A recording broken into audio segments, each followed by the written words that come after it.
Hello everyone, ई point classes में आप सभी का हार्दिक स्वागत है। बच्चों, आज हम इस वीडियो में कक्षा 8 की जो गणित की कार्य पुस्तिका है उसका कार्यपत्रक 14 हल कर रहे हैं। इससे पहले और बाद के सभी कार्यपत्रक अपलोड कर दिए हैं, जिसका लिंक इस वीडियो के डिस्क्रिप्शन में है। अब शुरुआत करते हैं इन कार्यपत्रक को हल करना।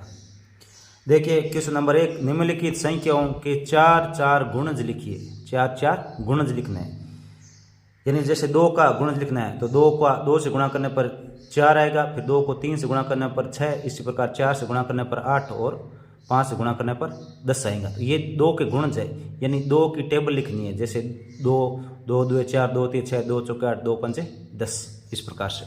इस प्रकार 9 की टेबल लिखनी है आगे, जो कि 9 की टेबल में आने वाले, यानी 9 के पहाड़े में आने वाली जो संख्या है वही इसके गुणज कहलाती है। तो 9 का पहाड़ा लिखना है, जैसे यहाँ 9, फिर 18 27 36 और 45। इसी प्रकार इसके गुणज करते हैं। गुणज मतलब इसके गुणा में आने वाली संख्या है। तो 11 का गुणा करेंगे तो इसमें 22 33 44 और 55 आएगा। इसी प्रकार 14 का करेंगे तो 28 42 56 और 70 आएंगे। इसी प्रकार इसका क्वेश्चन नंबर 2, दी गई संख्याओं के गुणज पर गोला लगाइए। यानी जो आगे ये संख्या दे रखी है इसके गुणज होगा उस पर गोला लगाना है। जैसे 5 है तो इसमें देखिए कि कौन सी संख्या जो 5 के गुणा में आती है, तो ये 15, ये 5 के गुणा में आती है, तो ये इसका क्या हो जाएगा, गुणज हो जाएगा। इस पर गोला लगाना है। इसी प्रकार इसमें देखो 8 के गुणज में, तो देखिए ये आगे जो संख्या दे रखी है इसमें 8 में जो इसके गुणा में आता है, 8 इसके गुणा में आता है, 8 के गुणा में 8 ही आता है, बाकी कोई संख्या नहीं आती है, तो ये इसका गुणज हो जाएगा। इसी प्रकार 12 के गुणज में, तो इन संख्याओं में देखिए 12 के गुणा में कौन सी संख्या आती है, तो ये 24 आता है, तो ये इसका क्या हो जाएगा, गुणज हो जाएगा। इसके बाद में 16 का देखिए, तो 16 के पहाड़े में ये कौन सी संख्या आती है, तो 16 आता है, इसके अलावा कोई भी संख्या नहीं आती है, तो ये 16 इसका गुणज हो जाएगा। मतलब 16 को 1 से गुणा करने पर कितना आता है, 16 आता है, तो ये 16 इसका 16 का गुणज हो जाएगा। इसके बाद में क्वेश्चन नंबर 3, निम्नलिखित संख्याओं के गुणनखंड लिखिए। यानी गुणनखंड करना है।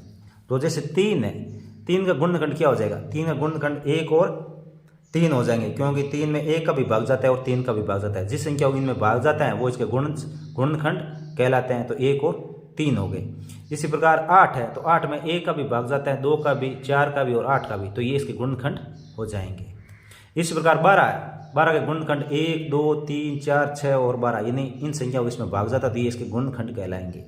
इसी प्रकार जैसे 1 2 4 8 16, इसका 16 में भाग जाता है, तो ये इसके गुणनखंड कहलाएंगे।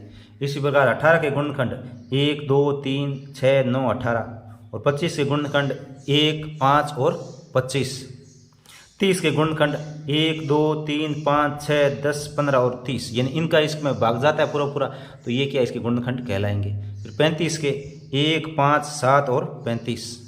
इसी प्रकार 42 के 1 2 3 6 7 14 21 और 42 हो जाएंगे। इसी प्रकार 64 के 1 2 4 8 16 32 और 64 इसके गुणनखंड हो जाएंगे। इसके बाद में क्वेश्चन नंबर 4, संख्याएं 2 और 10 का सबसे छोटा समान गुणज लिखिए। छोटा और समान गुणज, तो इसमें जैसे 2 का पहाड़ा लिखना है, 2 4 6 8 10 12 10 12, इस प्रकार से ये पहाड़ा लिखा। फिर 10 का 10 20 30, तो इन दोनों के अंदर देखिए जो सबसे छोटा जो समान रूप से आया हो वो इसका क्या होगा, सबसे छोटा और समान गुण होगा। तो इसमें देखिए ये 10 आया है और इसमें ये 10 यहाँ पे आया है, तो ये 10 दोनों में सेम आ रहा है, तो ये क्या है, इसका सबसे छोटा और समान गुण हो गया है। तो 2 और 10 का सबसे छोटा और समान गुण 10 होगा। इसके बाद में क्वेश्चन नंबर 5, संख्याएं 3 5 और 15 का सबसे छोटा समान गुण ज्ञात कीजिए। तो 3 का क्या होगा, 3 का 3 6 9 12 15, ये इसके गुणा है। और इस पर 5 के 5 10 15 और 15 के 15 और 30, ये इसके गुणा, यानी इसके गुणा में संख्या आती है। तो इसमें देख रहे हैं जो सबसे पहले जो सेम अंक है, तो इसमें 15 आ रहा है, इसमें 15 आ रहा है, इसमें 15 आ रहा है, ये आ गया, तो ये सबसे छोटा और समान गुण होगा 3 5 और 15 का, तो इसका उत्तर हो जाएगा 15।